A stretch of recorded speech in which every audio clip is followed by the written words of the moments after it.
Right, ladies and gentlemen, boys and girls, children of all ages, Driving to the Top Productions proudly presents our Tuesday night open mic night.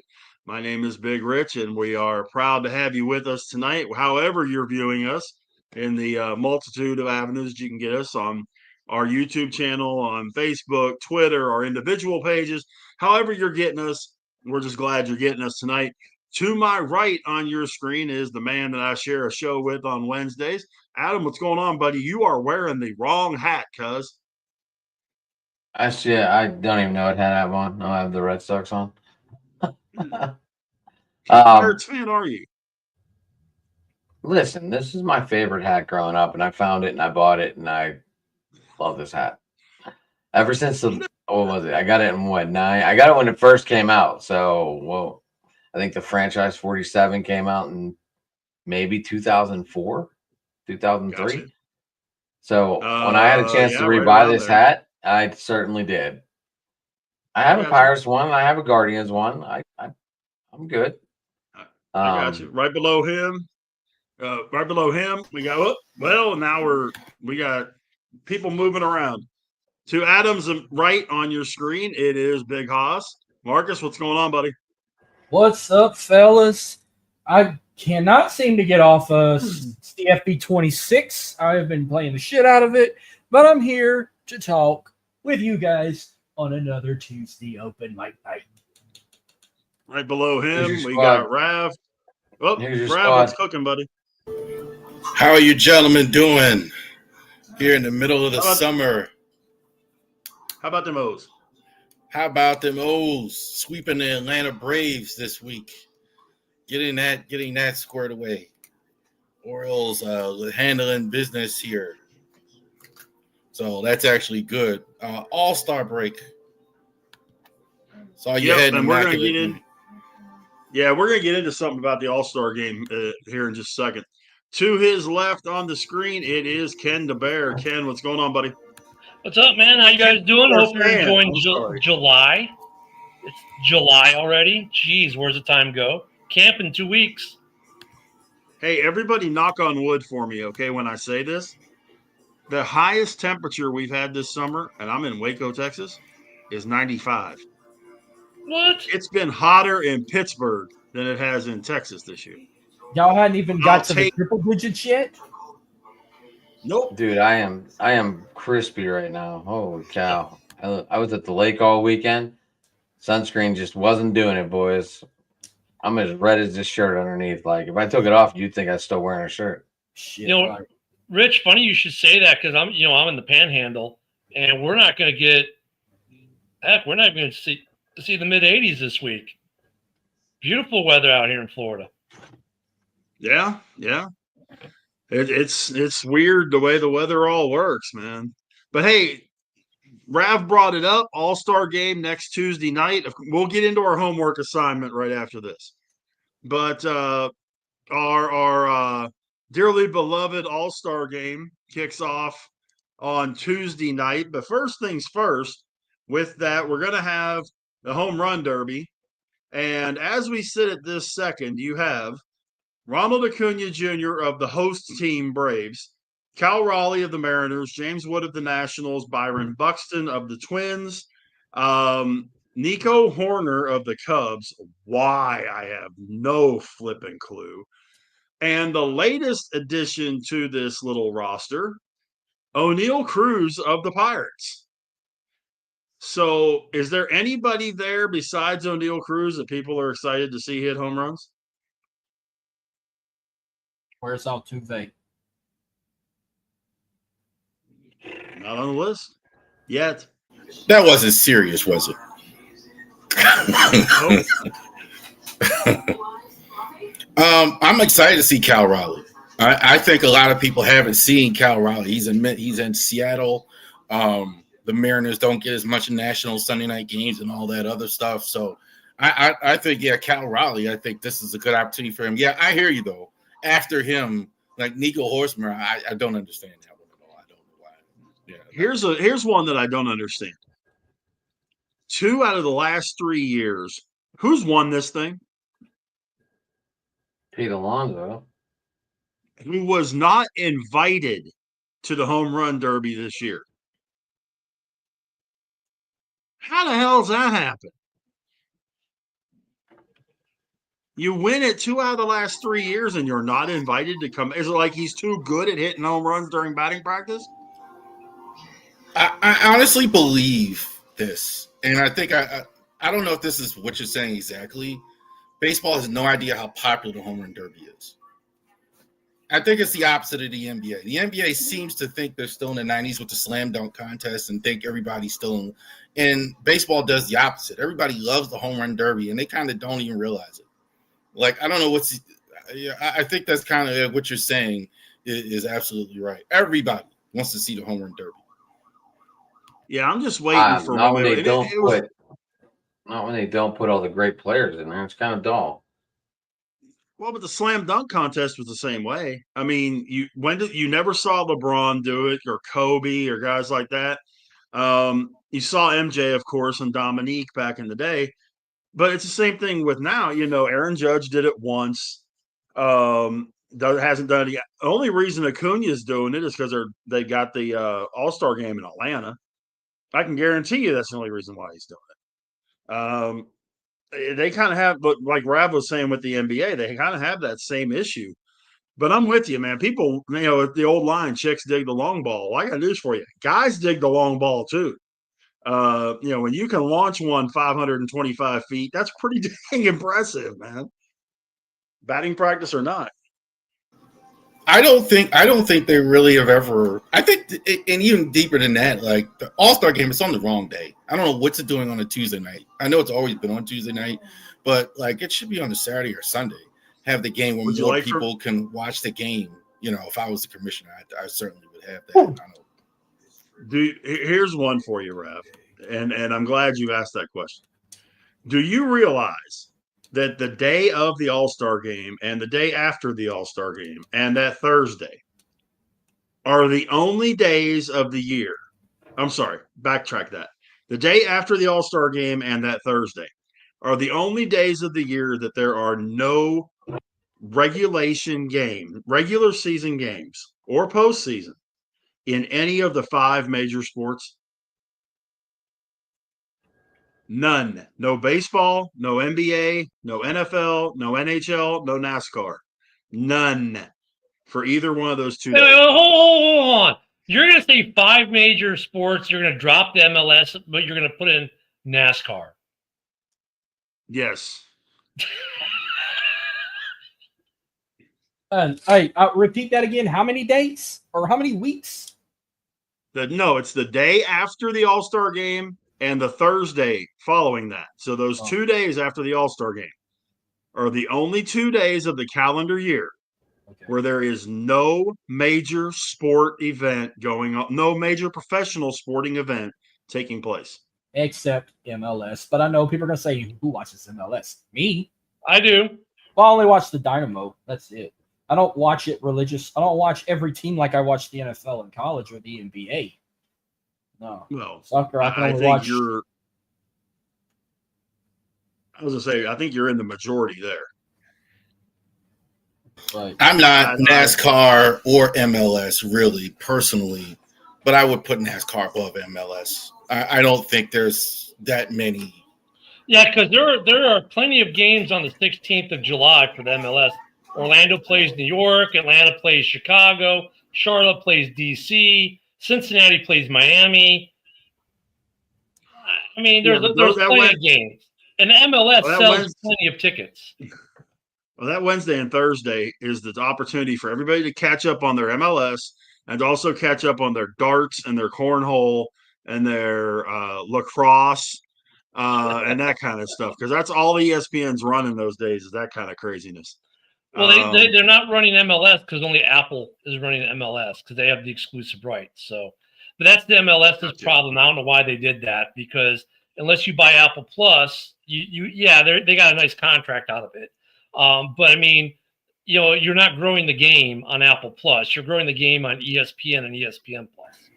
Here's the difference with MLS and what you just said, and what he's talking about. What Marcus is talking about his channel. He's not talking about or maybe he's talking about MLS, but he's talking about the Euro League, and all that other stuff.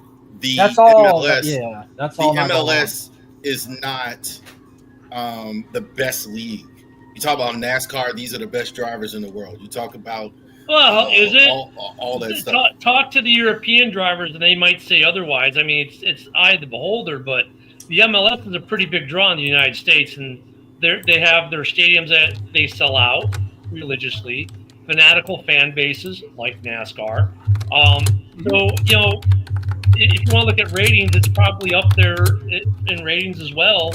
I mean, MLS, they say the big five, and I'll think, oh, there's no MLS games. Oh, there's no NASCAR. Oh, wait a minute. I mean, MLS has been steadily growing in this country as far as fan bases, tickets, merchandise, and everything. They're taking a good path, but yeah, going on Apple Plus does not grow the game, as far as getting viewers, because I don't know how many people buy Apple Plus, but I think more people have access to ESPN or Fox Sports than Apple Plus. It's growing because we have more of an immigrant population like in this country than we ever had before. That's not necessarily true either, though, Robbie. My age group, the Gen Xers, we were an explosion of youth soccer. It's the number one played sport in the country. Yeah, it's the number one watched sport in the world. No. It's not even in the United States, soccer is the most played sport. I agree.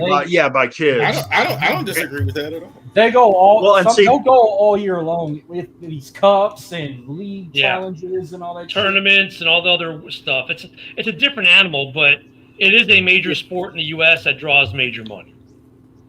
And I would have put it number 6, but the whole thing you look at too with it, seriously, and this is God's honest truth with it.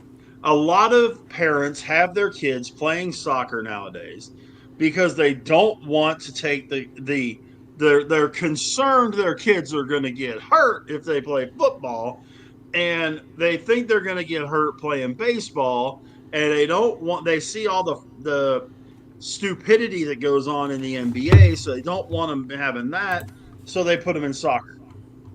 Not to mention the fact, I mean, I get that realistically, soccer is the third, and this is scientific fact, soccer is the third most cardiovascular challenging sport there is.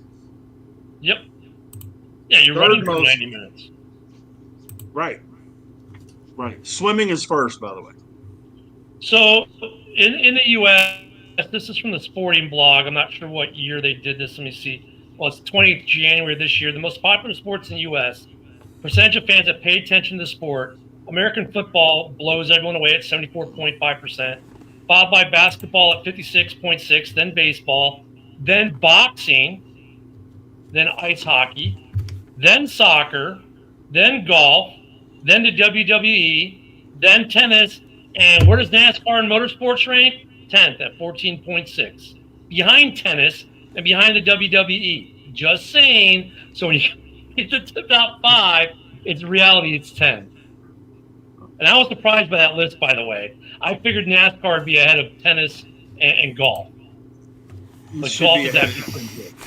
If you look at the numbers, the ratings, and the people at the stadiums, it's ahead of golf, it's ahead of tennis, it's ahead of WWE. As much as I love WWE, no, I mean, when you're at a track like Daytona with 250,000 of your closest friends, it's bananas. When you're at Texas Motor Speedway with 175,000 of your closest friends, at Dover Motor Speedway with 100,000 of your closest friends, you can't tell me you're not drawn. 180,000 in Talladega. Yeah, no, they draw. 180, 200,000. They draw for their and they draw on TV.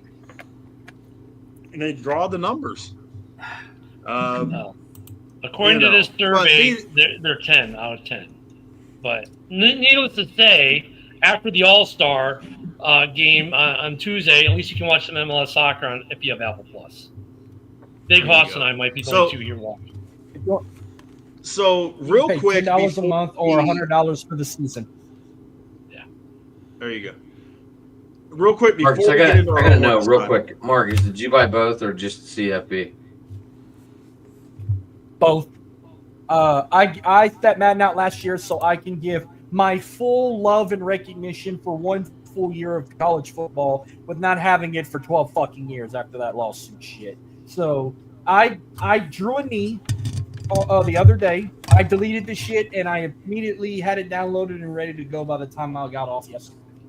And I only got 6 hours of sleep last night because I stayed up fucking hours of the night doing Dynasty with as a offensive coordinator for Tulane and a head coach for Southern Miss. So Okay. here's something I got to get you guys' thoughts about before we get into our homework assignment. The All-Star game next Tuesday. You hear, of course, there's always these people. This guy got snubbed. That guy got snubbed. Whatever. Okay. So the American. This is what I want to do. I want to go around the table. Is there a snub? And who would you take out to put your guy in? Because if you can't replace somebody, it's not a snub.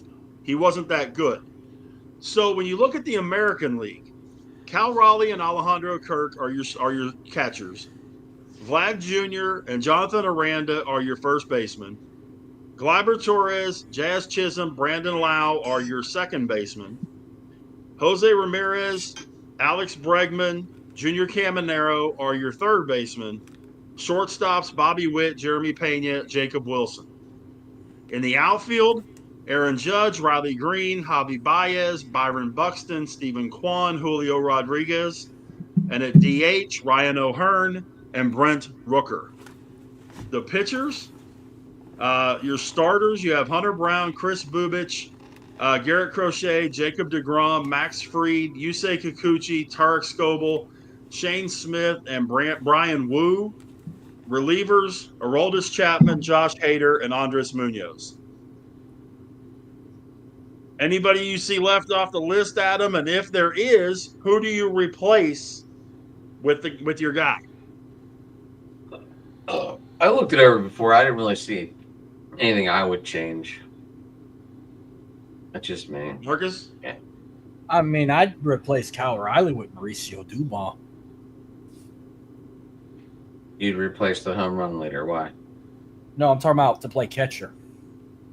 I don't care about he can play. He can still do the home run derby. But I'm talking about in position. I'd have him as like a sub. I'd have Mauricio be a starter. But if I'd replace anybody, I'd just take Alejandro Kirk off, replace him with Mauricio, put Cal Riley on reserve, and put Mauricio as a starter. Okay, That's am what I I'm wrong? saying. I thought Dubon played second and short. You talking about Yanier Diaz? Yonder Diaz too. I mean, Dubon's played Yanier catcher Diaz too. is the catcher for the Astros. Yeah, but Dubon used to play catcher. I mean, he'd been Right. playing second more often, but I figured maybe go back in his old routine at All Stars. I mean, look at Altuve. I mean, he moved to shortstop or moved to right outfield, and I would have him back at second base if he was on All Star roster. And have him play second base. Well, the Go one back thing to I his can old tell you school about Cal Raleigh is that he did win the Platinum Glove last year. He had a Gold Glove and led with home runs. And we have an extra visitor there in the RAV window. Hi there. Yeah, she leaves. My wife and daughter just thought I had the other screen up looking at the All-Star list. Hey, I'm on camera, guys. You're like not paying. They're like just walking paying attention. Sorry about that.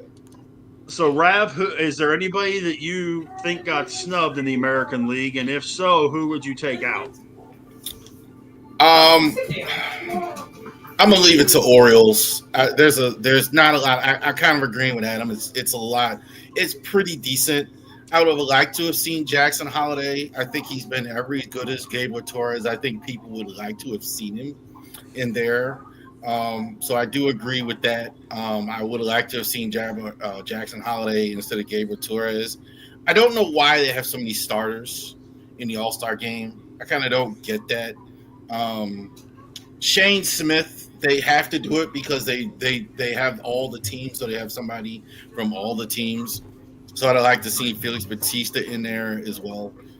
That's the oldest trick of the book. Get somebody from all the teams so all the fans watch the game and watch their guy, blah, blah, blah. But I think they got it right for the most part. I'm not looking at that and saying, oh wow, they really messed up like in some previous years. I think for the most part the American League looks okay, except for too many starters than I would have. I had more relievers. Yeah. When it comes to the American League, I got nothing. Okay. I have Josh, no you got problem with the anybody? American League. The National League, though. Let me get there. He wanted Troy Aikman. There you go. All right, so we move to the National League. Catchers are Will Smith and Hunter Goodman. First base, Freddie Freeman, Pete Alonso. Second base, Ketel Marte and Brendan Donovan. I'm sorry, first base also Matt Olson. Second base, Ketel Marte and Brendan Donovan. Third base, Manny Machado and Eugenio Suarez. Shortstop, Francisco Lindor and Ellie De La Cruz. Outfield, Acuna, Pete Crow Armstrong, Kyle Tucker, Corbin Carroll, Kyle Stowers, Fernando Tatis, and James Wood. DHs, Shohei Ohtani and Kyle Schwarber. Pitchers, the starting pitchers, Matthew Boyd, Mackenzie Gore, a legend pick. They did put an extra player on the National League roster in Clayton Kershaw. Freddie Peralta, Robbie Ray, Chris Sale, Paul Skeens, Logan Webb, Zach Wheeler, Yoshinobu Yamamoto, and Andrew Abbott. The relievers, Jason Adam, Edwin Diaz, Randy Rodriguez, and Robert Suarez. So we'll go backwards. Josh, you see anybody that should have been on there that you're going to take somebody out to put them on? I don't honestly know. All right, Ken, here you go. Schwarbs, love you. Want to ring with me? You're gone, buddy. How the hell? Okay, only 2 times in MLB history, at the break, has there been a player there have been 34 cases in Major League Baseball history of a player having at least 25 homers, 75 RBIs, and 20 doubles entering the All-Star break. Only 2 have been left off the All-Star roster. Hank Greenberg in 1935, so 90 years ago, and Suzuki for the Cubs, who leads the majors, by the way, in RBIs. Right? I think he's leading right now, if I was correct on that. But how the hell he is dominating the National League as a DH?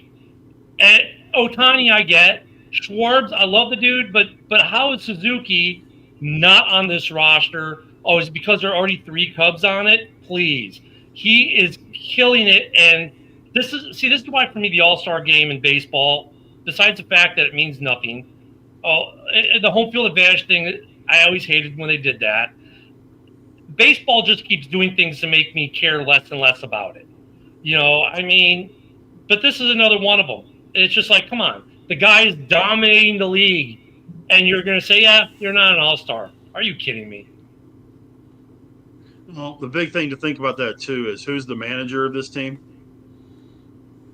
It doesn't matter if he's dominating. The manager is Dave Roberts, who the manager announces the reserves. He names the reserves. So there may be a little Dodger Cub thing going there. Maybe. I agree with. By the way, I agree with you 100%. I wouldn't pull Schwarber. Wait, why should this? I thought why didn't the fans vote him in? The fans vote the starters. Yeah. So Ohtani's going to get the vote. Ohtani's going to get the vote. Got it. He's going to get the vote. You're not going to outdo the market. Now you're going major market, not as major of a market. Still a major market, but not as big, right? He's going to get Ohtani's going to get all the fans from both sides of LA to vote for him. That's great and all, but he's got the numbers too. See, I would have put Suzuki in ahead of Corbin Carroll, because Corbin Carroll's had a really mediocre at best first half. I'd have put him in over Corbin Carroll. Yeah. But Rav, sorry. Go ahead, Ken. No, go ahead. I'm just sighing, just like, come on. Rav, what do you got, man? First of all, Ken, there will be no Kyle Schwarber slander on this podcast right now. Kyle I love Schwarber. Schwarbs. I love Kyle Schwarber. He's probably Look, I my love favorite Schwarbs more than you do. in the league. Besides Bryce I love Harper. Schwarbs, Yeah. but Rav, I love Schwarbs more than you do. He's a Kyle. And for a reason. He was a homegrown catalyst. Cub. Yeah. He was a catalyst in the World Series in that series. He was a catalyst in that series. I love Schwarbs. Don't get me wrong, but dude, Suzuki's just tearing the cover off the ball. Schwarbs is doing Schwarbs things, which isn't as good as what Suzuki is doing. That's why I say Schwarbs.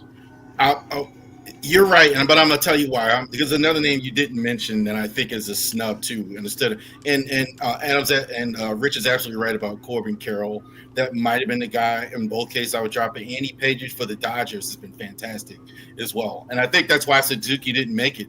The outfielders in the National League are really good.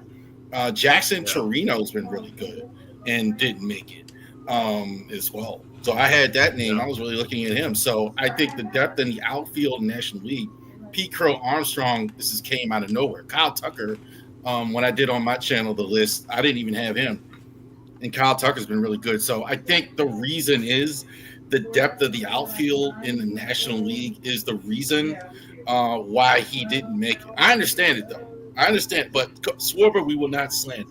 I mean, the dude's leading the league in RBIs. He's like, it's like saying, hey, you're leading the league in scoring, but you're not an all-star.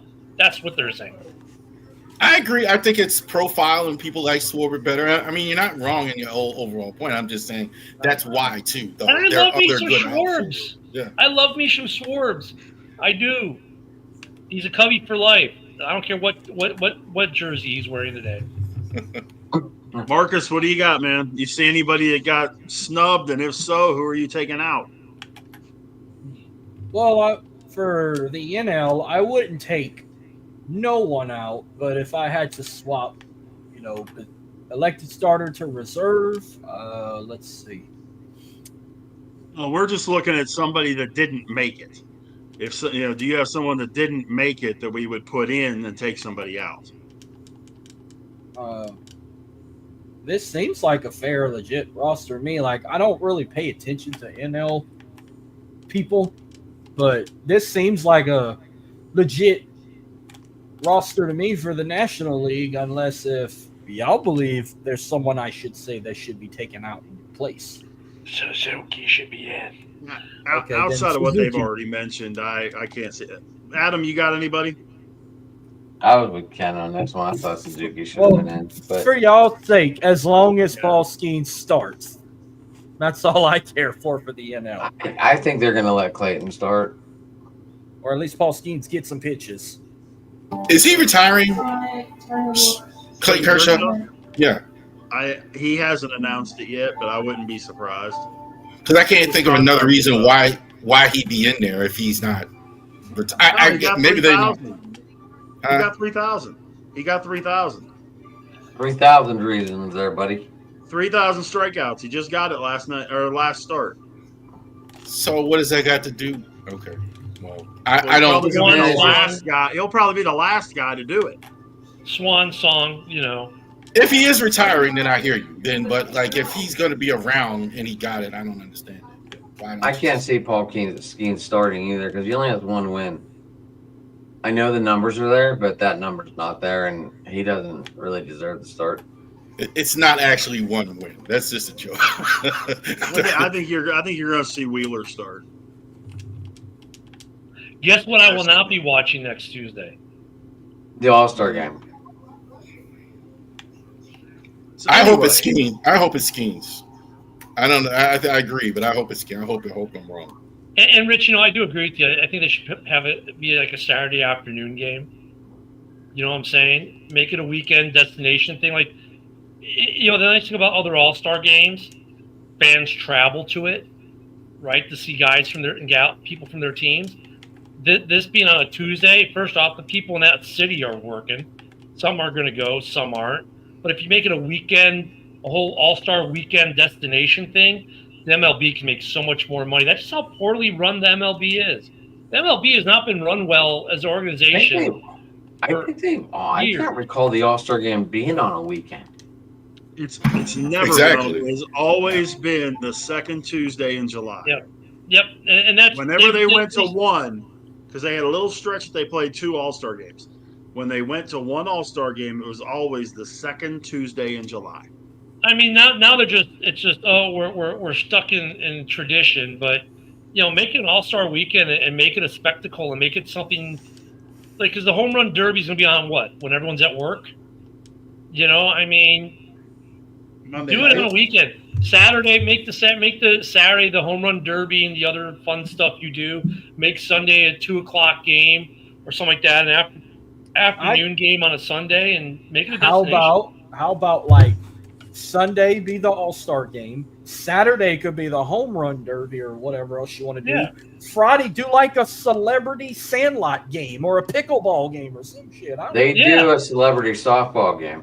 Yeah. Oh, You do have that, yeah. I mean, Here's something else baseball doesn't get right here. All of us, I think, did the schedule release for the NFL. It's a big thing in the NBA. Baseball puts their schedule out before they even end the season.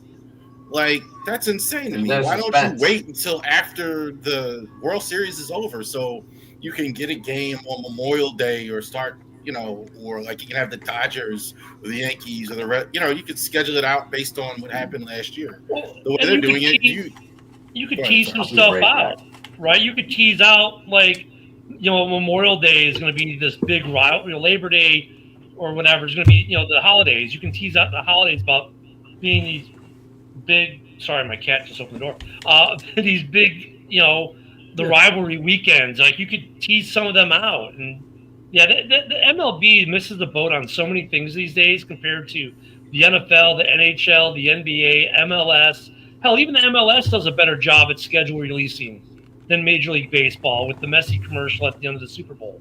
I mean, MLB is just, they live on, well, we're America's pastime. And what's up, JB? We're America's pastime and we're tradition. And yet they see themselves sinking further and further down the pecking order for American But yet the NFL has the absolute worst All-Star game. Yeah, yes, they it's do. a fucking circus now. I hate it. It's not even a game now. It's complete garbage. Jeremy, how you doing, man? Fantastic. Sorry, I've been running the errands. It's all right. We were just getting ready to start our homework, so your timing was perfect. No, the Last NFL, week, NFC all-time great. everybody, huh? NFC all-time great seats. Yes, for the NFC. So There he last is. week we covered the AFC, and Joe. we had a great time doing that. We had a couple of teams that were unanimous, but outside of that, we had a nice discussion about a lot of those. Ken ran away. So since Ken ran away, let's do the Bears first. I'm here. I'm kidding. No, we're going to go east to west. So let's start in the NFC East, and let's just start things off with a banger here. The worst team in the history of the NFL. That would be the fighting one. It's not. Remember, folks, it's a rating. It's not a logo. The Dallas Cowboys. Adam, who you got? Cowboys, 85 Hall of Famers, 78 Rookie of the Year, 6 Pro Bowls, 2 Super Bowls, 1 MVP in that Super Bowl, Roger Staubach. Very good. That's a very good choice. Marcus, who you got? So I got a 3-time Super Bowl champ, one time a Super Bowl MVP. He was also a Hall of Famer in college and in the pros. He's won Rookie of the Year, Emmitt Smith. Thank God. Rav? I was like, and if you went the other way.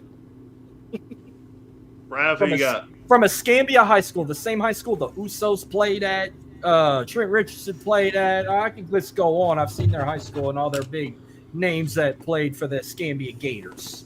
And they have Sorry, a I weird cut you stadium. off. Sorry, I've been to that stadium. It's a weird stadium. Me too. It goes in ground. Like, why Yeah. does a high school stadium need to go in ground? Rav? Bit more stands. It's pretty close. It's tempting to say. I almost want to say Troy Aikman just to mess with Ken, but I'm not going to do that. I want to say Troy Aikman so bad, but you got to say Emmitt Smith is the greatest of all time, a little bit ahead of Roger Staubach. They Emmitt even Smith, named great. that high school stadium in Escambia is named Emmitt Smith Stadium too. By the way. Yep, my son's Did played you there. guys see that? Speaking of like weird stadiums, did you guys see the Nationals minor league team? How they're all on the river? Their stadiums are all on the river. That would be legit. Yeah, in Like, Harrisburg. That's wild. Yeah, it's in Harrisburg. Yes. Yeah. Ken, who you got? Hey, before I do that, hey JB, your dad's here. Yeah, my music kind of shot. The soundboard ain't working. Damn it, we can't do the head shake. For the Cowgirls, the rating system, I'm gonna go completely off script. I'm gonna go with there he is. I'm gonna go with my favorite Cowboy because there's only one that I actually like. And actually, when I got his helmet, I was like happy I got it. And that would be the future Hall of Famer. He's not in yet. I think he's eligible this year. Jason Witten. Right.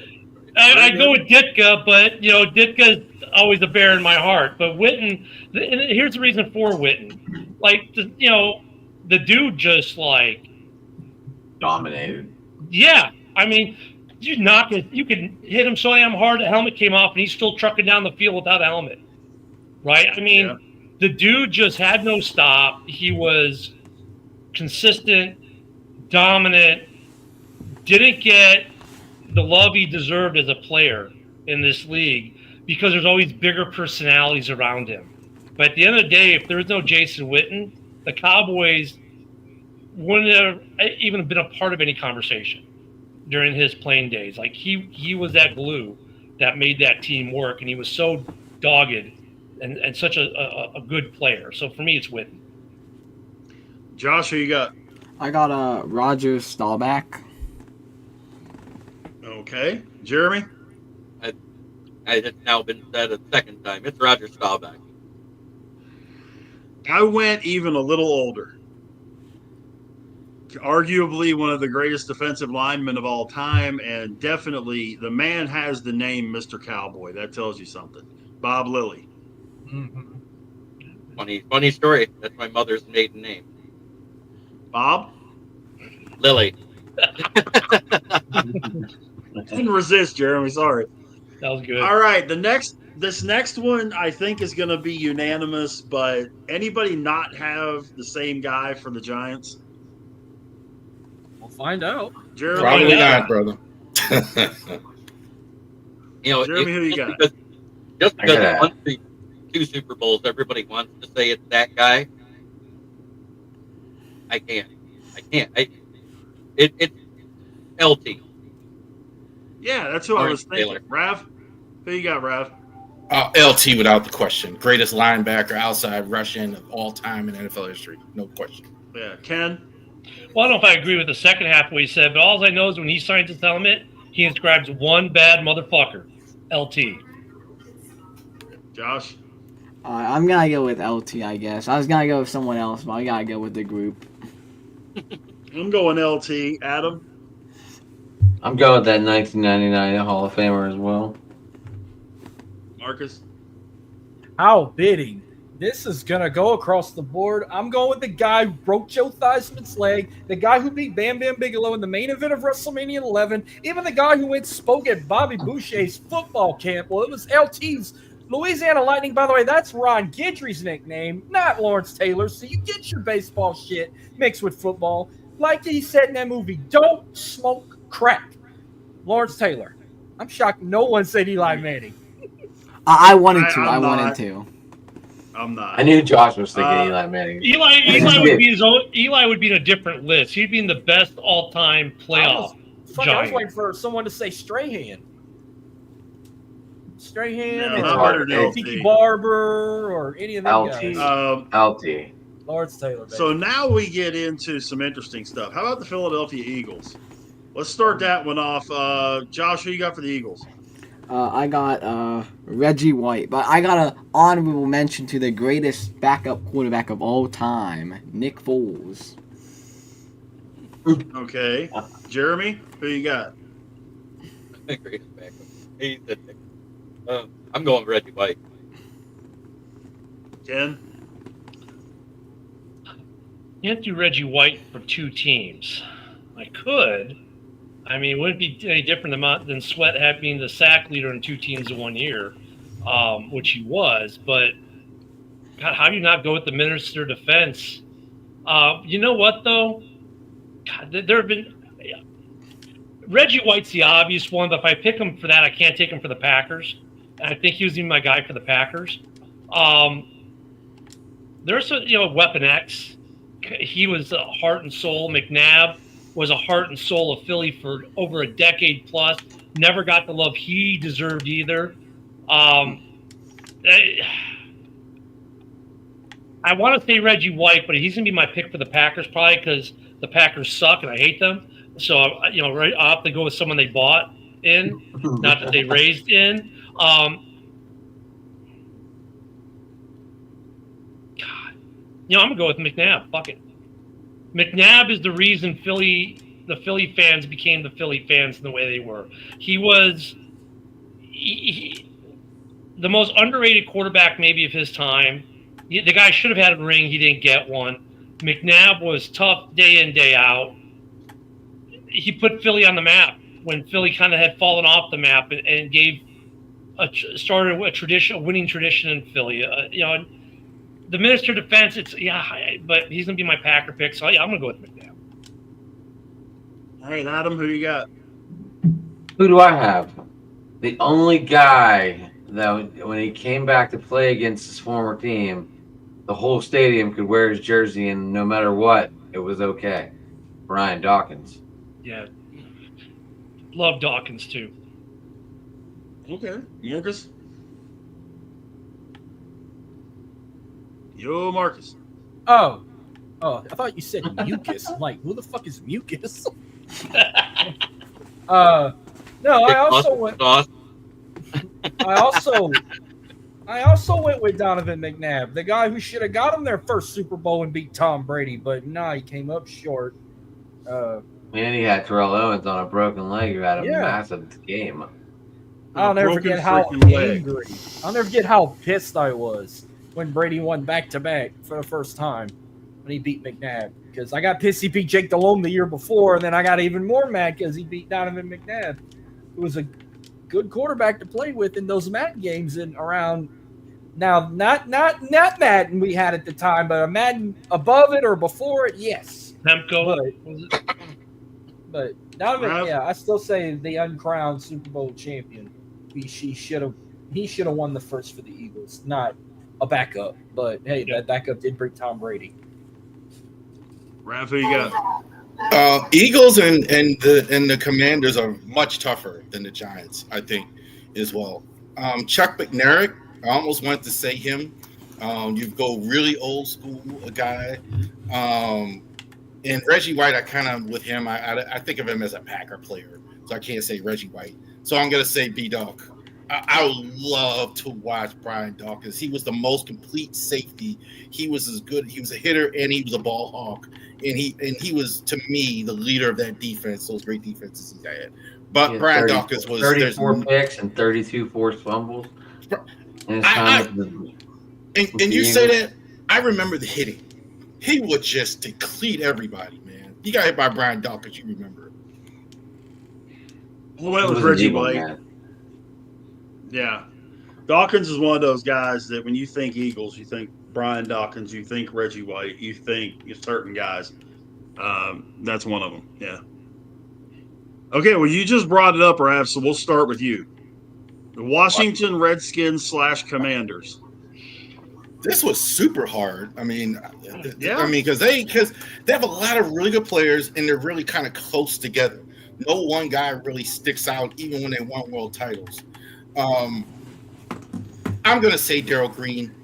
I think Darrell Green is probably not named Deion Sanders or Rod Woodson, the best corner in the history. He still has that lightning speed to this day. He would run past. He's 40 years old. He's winning the fastest player in the league award. Crazy. Darrell Green, I think, was the best corner without the flash and the dash, just consistent, outstanding. Darrell Green, a little bit over Joe Theismann. Marcus. I went with one of Houston's favorite sons in Darrell Green. Adam. 299 tackles, 12 interceptions, 8 forced fumbles. It's a shame he got shot in his home in Miami, but I went with Sean Taylor. Yeah, imagine the career that guy would have had. Mhm. Then who you got? that asshole stepped on his number in Washington. I'm surprised the Washington guy didn't beat the shit out of him. So there's only Yeah. there's one. I just went to the game in Washington last year, and there's one jersey of the non-current guys that you can buy in: jersey, sweatshirt, hoodie, and every other form known to man. I had the man's rookie, his helmet with his rookie number inscribed, and it paid for half of my helmet collection. And I couldn't keep it because it's a holy grail for a Redskin fan, not for me, and that's Sean Taylor. And he is the reason why the Pro Bowl has been forever changed. If everyone remembers that hit. shot on Yep. the kicker, baby. Yeah. When he drilled that kicker. Just drilled him. Love Sean Yep. Taylor. Jeremy, who you got, man? Sean Taylor. Josh? I'm going all with this one. I'm going Sammy Bow. Ball. Yeah. I didn't ask his last name. That's actually a really good poll. Sammy Swinging Ball. Sammy. Not a bad choice at all. I think he's right at the top. Top 10. Especially in a time frame that nobody threw the ball. Who knows? I went old Who school. just- Hold on, before we jump the next division, Rich, who just jumped in? Dylan jumped in, but his mic ain't connected, Oh.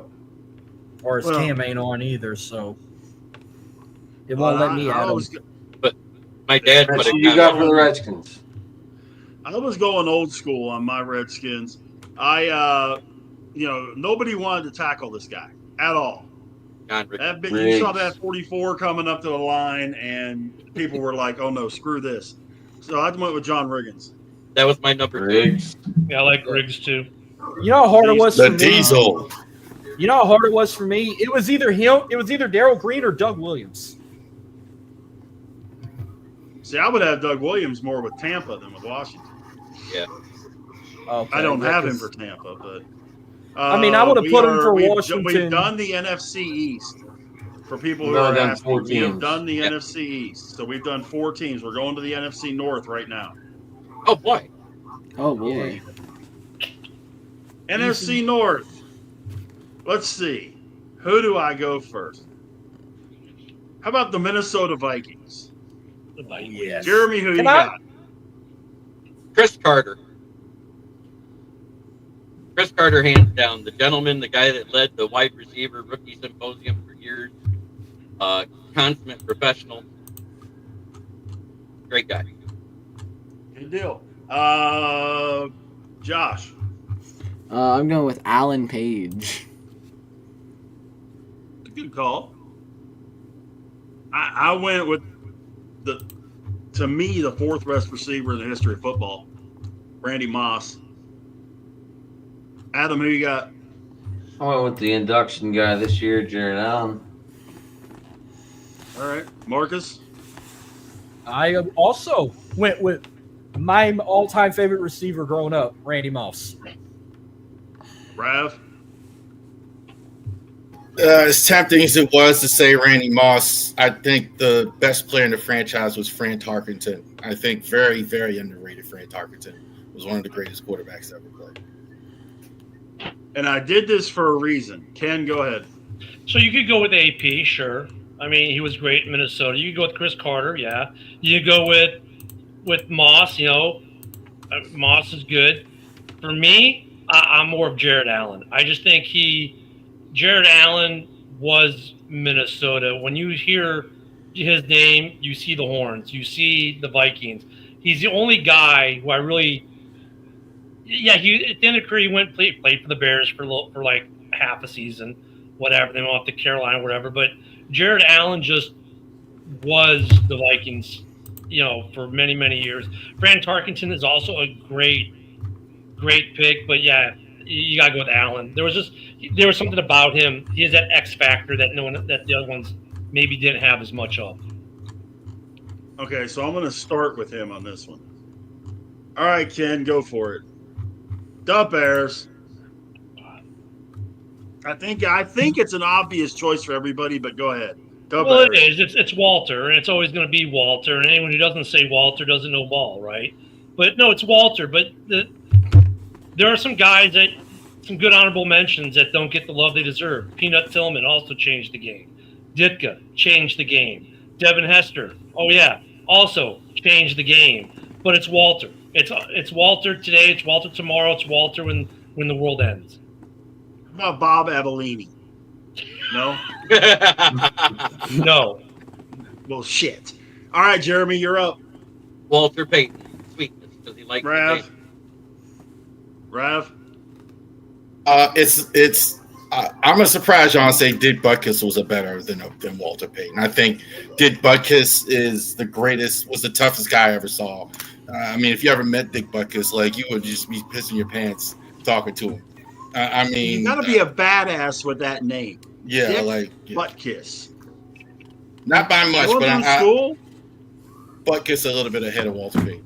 See, that's the problem with the Bears, though, because like, if I were to say defensively, yeah, Butkus would be my Singletary. defensive guy, him or Mike Singletary, because Singletary was just so the eyes, man. Those Singletary eyes, that intensity.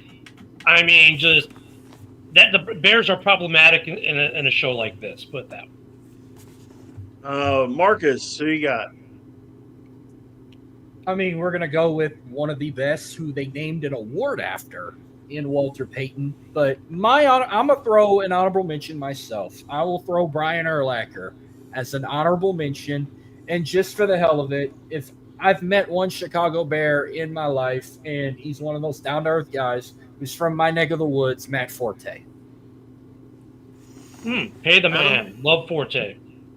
Yeah. He's Adam. a I had fucking him. generous guy. Very generous guy. Say again, Adam. I like Matt Forte. Oh no, his camera Really? couldn't admit. Okay. Shoot. Okay, I went with Walter Payton. I just lost my grid. Josh, who you got? I got Walter Payton also. All right. Dylan, who you got for the Bears? 34. Sweetness. Okay, so that one Enough was said right there. probably- Awesome.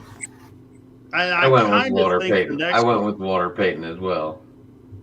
I think the next one comes down to 2, but this is just me. I'm just saying it. All right, Jeremy, start it off, dude. Detroit. Barry Sanders. Hands down. Okay. Greatest running back all time. Second best. give you running back that. all time. No. I'll agree. Sanders first, Payton second. Rav.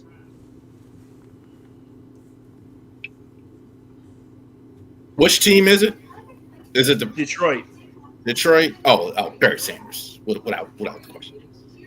Marcus. Look, I may not live to see Walter Payton play, but damn, I was lucky to see Barry Sanders play on my TV, the former 97 MVP of the NFL. A guy I felt like should have won a was lucky enough that they'd have had a better team, could have won a Super Bowl if they were lucky enough. Barry Sanders all the way. First time I played Pee Wee football, I was awarded number 20, and I thought I was fucking Barry Sanders playing Pee Wee football. Adam. Yeah, 2004 Hall of Fame induction, 10 Pro Bowls. Marcus already said that. 6 all pro first teams, rookie of the year, Barry Sanders. Dylan. Sticking with Sanders. 20. Josh. Did you lose Sanders. your fucking voice or what? What's going on there? Ken. Yeah, not only is he not the best running back of all time, he's not the best Lion of all time. I'm going with Megatron. See, that's the one where I was going. It's one of 2. It had to be either Megatron or It was Sanders. going to be Matt Stafford, but I went with Megatron. It should be No. Matt Stafford actually, but There's I'm a going lot to of go with Megatron. there's a lot of people that have them as 1, 2, 3 in any order. Yep. Well, Yeah. I was lucky to see the But Saints play Megatron in 2015 on a Monday night. See, to me, Megatron is the greatest, second greatest receiver of all time. Behind, of course, Jerry Rice. Well, that's Detroit for you, second best at everything all time. Well, my number 3 Sorry, always gets JB. me in trouble with people, though. My number 3 always gets me in trouble with people. So, That's all right. It's Who's your Larry number Fitzgerald. 3? I want to. Larry Fitzgerald I like is my number Fitzy. 3. Greatest hands I ever Um, saw, Larry Fitzgerald. Yeah. The most underrated great receiver of all time.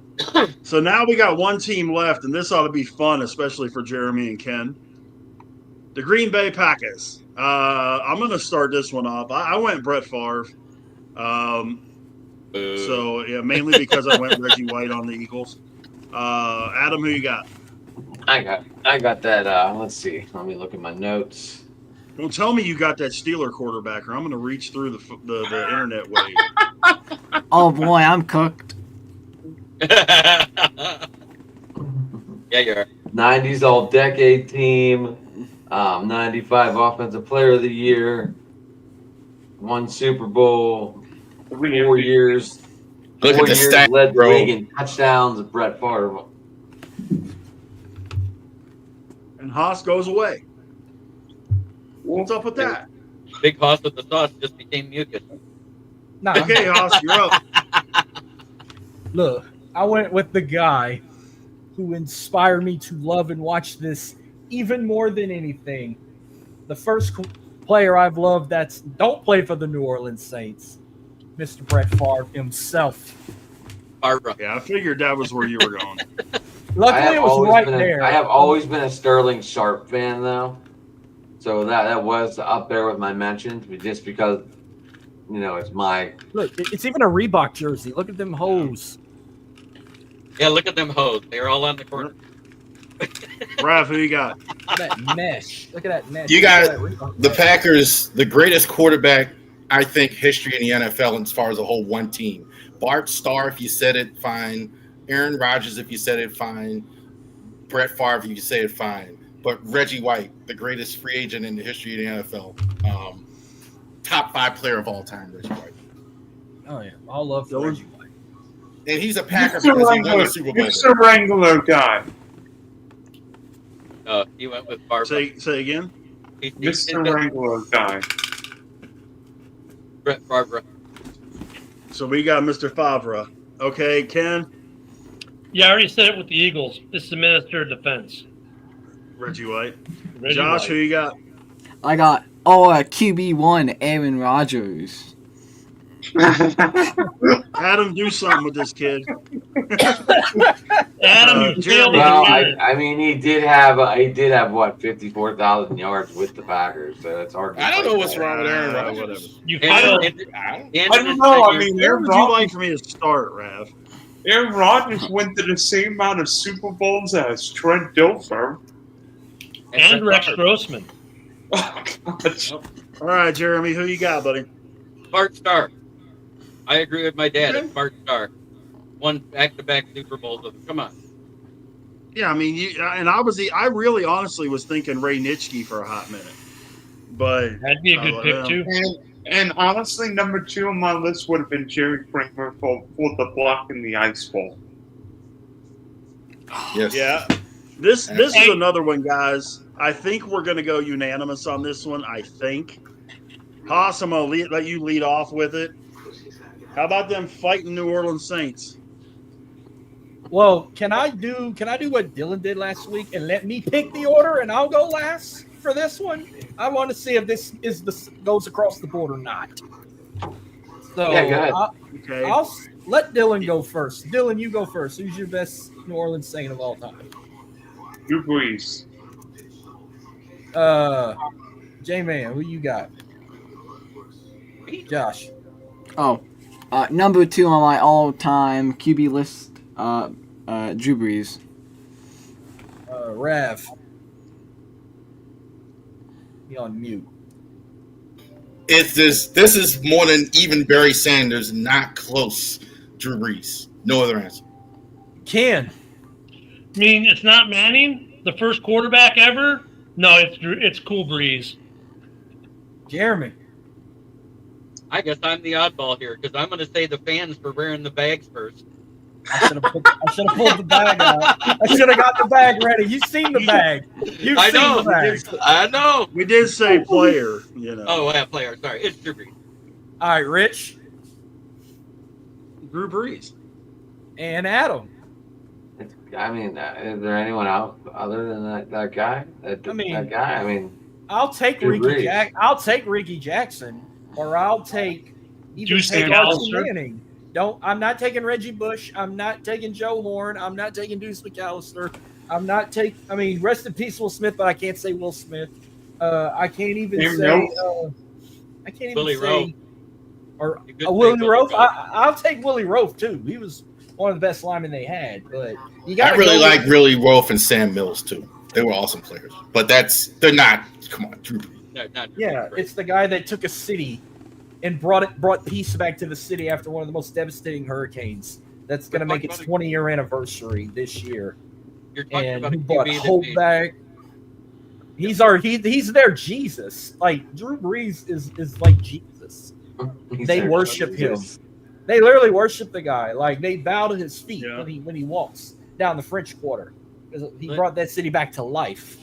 Look at He it this way. changed the game and all them records he had. Too. Look at it this way. He made Marcus Colston and Slant Boy Michael Thomas household names. He made Jeremy Shockey a household name. He made Jimmy Graham. Graham a household Jeremy name. Shockey was a household name in college. Yeah. He made Devery Henderson more relevant. Like he made all No. these amazing guys. The first bit of relevance Devery Henderson had was, more than what he ever had. So Now I don't. but- I'll go first for the next one. Whatever we do next, I'll take the first one since I didn't go first. okay, because I think this one's going to be unanimous too. What's that? The Carolina Panthers. Oh, I got Marcus? Steve Smith. Oh, okay. Adam. I'm with Marcus. I got Steve Smith. I know we could have went Luke Kirkley, but I've been pronouncing. Panthers. I think Steve. Wait, is I that? think I Steve thought it Smith. was. I thought it was Keeley. I've been pronouncing his name Luke Keeley. It's Keith. Luke Kuechly. Oh, Listen, wow. everyone in the audience, everyone on the panel knows I butcher last name. I could put your last name. I'm going Cam Newton.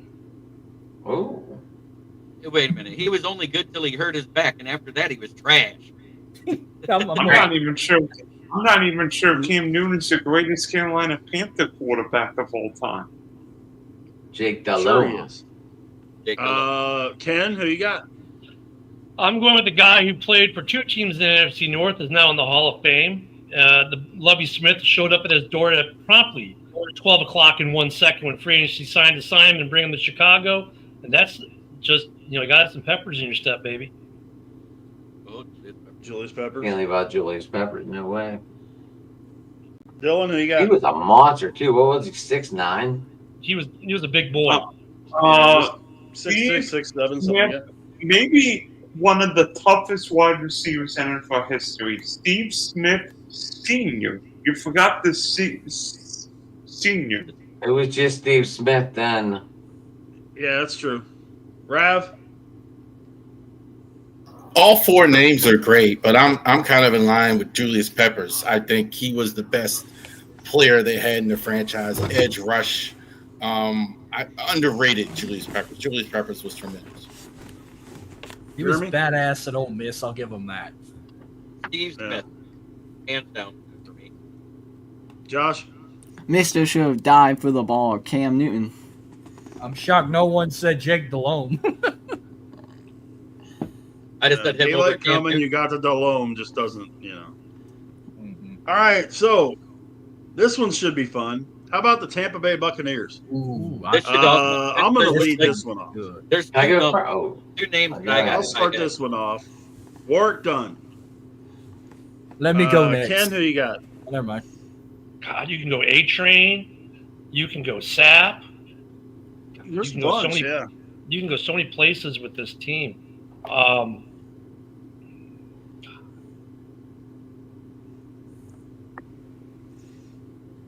going to go with SAP. Let me go next. Okay. Pause, who you got? I got one of the most meanest, toughest, and biggest trash talking sons of bitches they ever had, Derek Brooks. Amen. There, gross, yeah. Very good. Adam? I got the best fullback in the game. One season, 1,100 yards, 9 touchdowns. dude was just so fun to watch when he had the ball. Mike Allstott. A-Train! Rav? Allstott, I love that answer. I think he might be the greatest fullback of all time, actually. Not named Jim Brown. I cannot separate Sapp and Brooks. I'm gonna break the rule and say both names. I gotta say both. Yeah, we I have our first co-greatest, folks. Can't How you separate think I Sapp and Brooks. felt? Like I was say, put Rav, into rules the- are meant to be broken. Yeah, I can't. It's so close. It's too close for me. Sapp and I'd, Brooks. I'd ask a coworker. I said, "Who should I pick? Derek Brooks or Warren Sapp?" He said, "Bruh, Derek Brooks all the way." I said, "Okay, I'm gonna do that." Jeremy, what do you got? Derek Brooks was a beast. I can't believe no one He said was. this yet, but I'm going to the back end of the defense. Another safety that was a hard hitter and one of the best in the NFL, and now a current GM, John Lynch. Dylan? Yeah, Lynch is a good one too. Who am I going to slap because none of you guys got my guy? You're right in the secondary, Jeremy, but the right Oh, Ballberg twin, that'd be Number Rondé 20. Ballberg. Mr. Barber. Oh, and by the Rondé. way, number 2, how come nobody said Mike Evans? Hasn't he gone over 1,000 yards for like 11 years? He's up there, but he's not the greatest. Josh, who you got? I got Mike Evans. I think. Well, there you go. I wonder how many times Derek in that time of the frame, Derek Brooks sacked Aaron Brooks back in the day when they would play the Saints. Quite often. The Bucs were kind of like the Commanders. They had so many players kind of at the same. Not those players like sent way up there, but they're all kind of like a lot How of did, really. how good did they players. only had one chance? I figured they'd had like 3 or 4 at least. They only had one. You One Super forget. Bowl. I mean, could have you went Steve Young as a Buck? Sorry, Jeremy. Don't forget, this team set the record for most consecutive losses by any franchise at 26. Yep. Yeah, at the beginning, yep. Are you sure the we Steelers wrap up. don't own that record? The Steelers don't Oh own my that All record. right, now. Not even the 1933 to. Not even The Yeah. NFC South, we're going to wrap this one up with another one that I think is going to be pretty fun. The Atlanta Falcons. the Sail Camp. Josh, start this one off. I have 2 choices, but I'm gonna go with Julio Jones. Can't Good go wrong choice. with it. Wait a minute. Jeremy, You're talking about the guy yeah. that gets in the red zone and becomes allergic to the end zone? Jesus. But anyways, you know, if he wouldn't have been in the dogfighting, I'd have been able to put him up there. But I got to go with the other guy that got him to a Super Bowl and lost the biggest lead ever, Matty Ice, Matt Ryan. Ryan, okay. Rav, who you got? Oh, he muted himself, right? Who is he talking? Deion Sanders was the greatest cornerback in the history of the NFL. I think of him as a Falcon where he started his career. Deion Sanders, number 1. Wasn't he the only player? Dylan. Wasn't he the only versatile player to hit a run one back and hit a home run in the same week? Deion did it all on the field. He was fantastic. No question. Atlanta is Julio's team. Ken.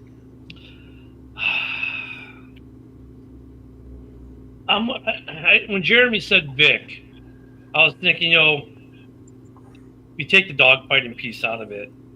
You almost have to say Vic because Vic made Vic what you think of Atlanta, you thought of Vic, and vice versa. And he once again. If there's no Vic, there's no Lamar, there's no Fields, there's no all these guys who play or have run. There aren't any of those guys. So for me, it's Vic.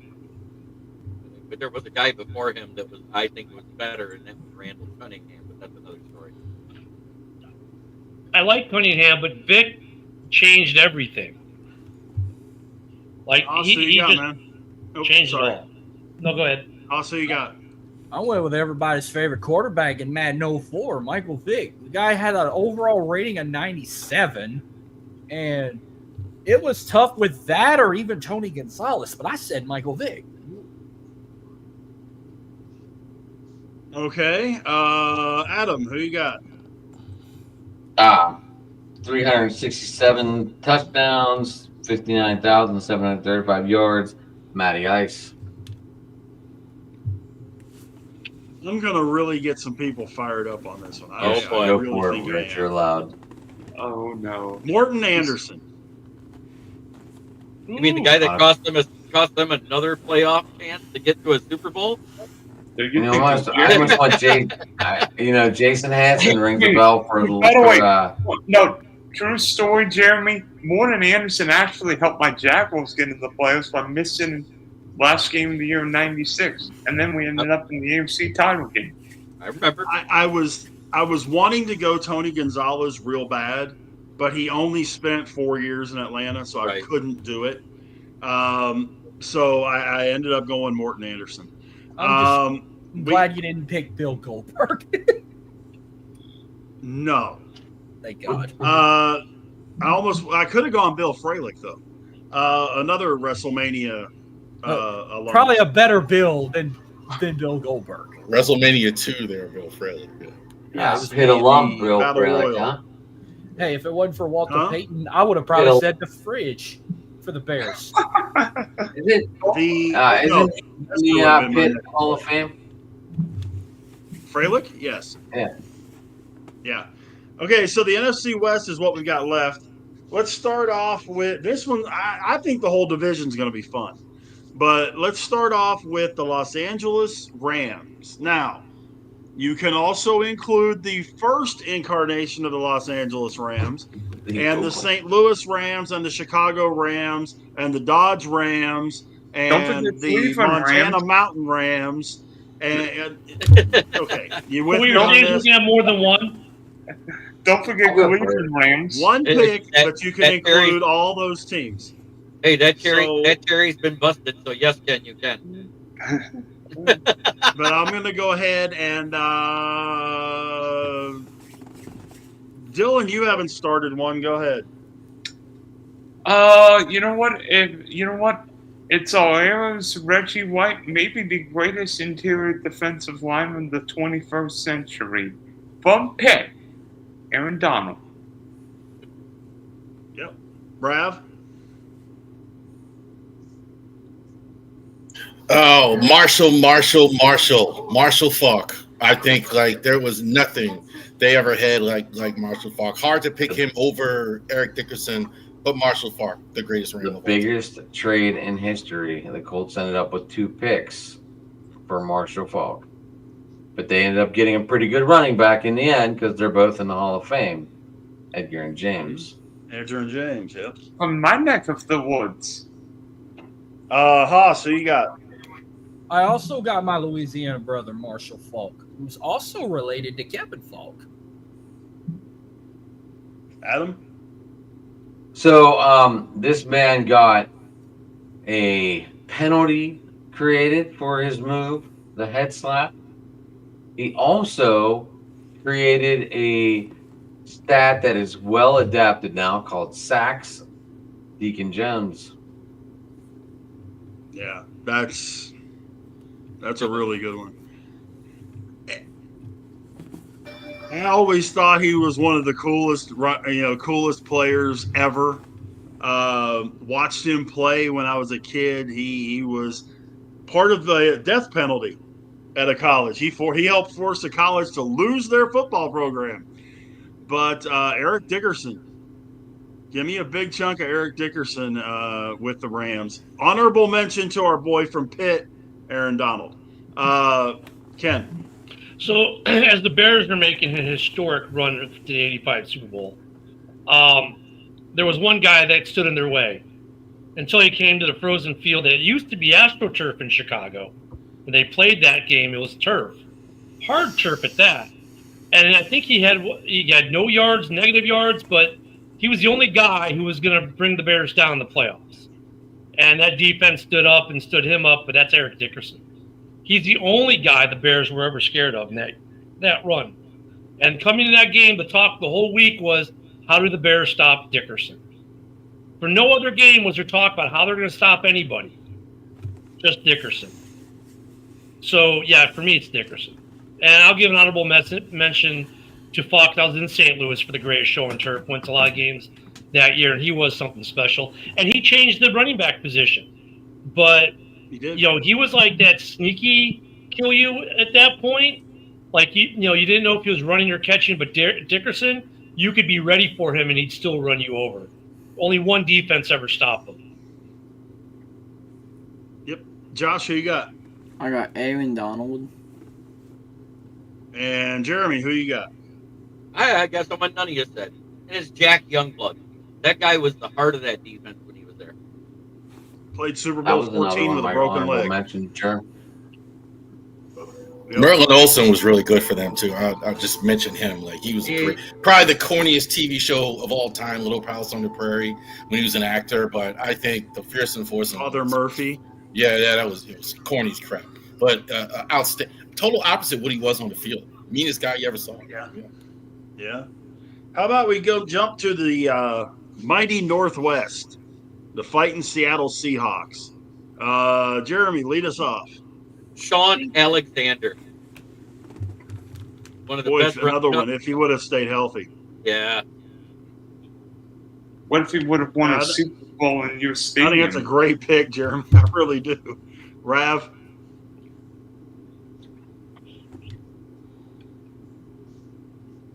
Trying that for now, y'all not to hear the TV, so I'm unmuting myself.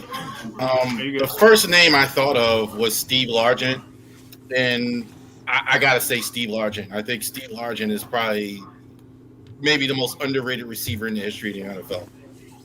Hall of Famer. Haas? I also went with Steve Largent, a guy who got drafted to Houston, but then ended up with Seattle in '76. Adam? Hall of Famer Steve Largent. Dylan? Steve Largent, number 80 in your program. Josh? I'm going with Bobby Wagner. There you go. Ken? I'm just here so I won't get fined. Marshawn.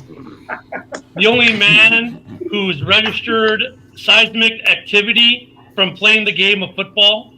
The only man who took a kid's treat and turned it into the treat of, Skittles. Look what the man did for Skittles. Come on. It's Marshall. And he's the best person. I'm going to go back to a little old school here. Same name as another Hall of Fame, as a Hall of Famer, different spelling. Running back Kurt Warner. Yeah.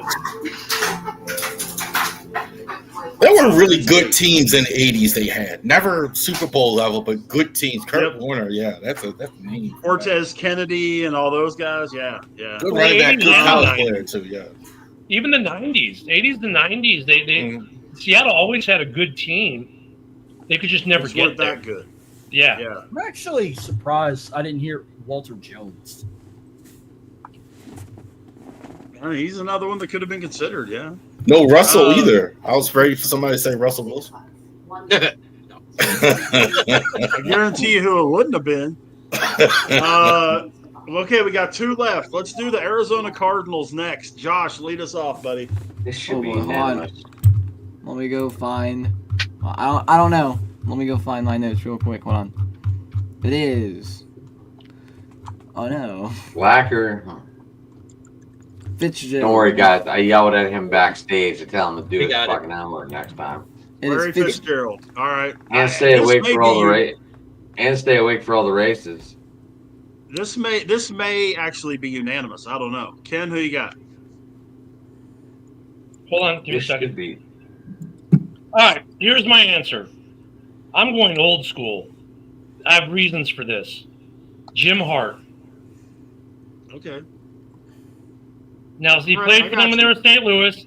Now, here's the other part of my reason, besides the fact that he was the best player in that franchise for a long time. He also played high school ball with my dad. Well, there you go.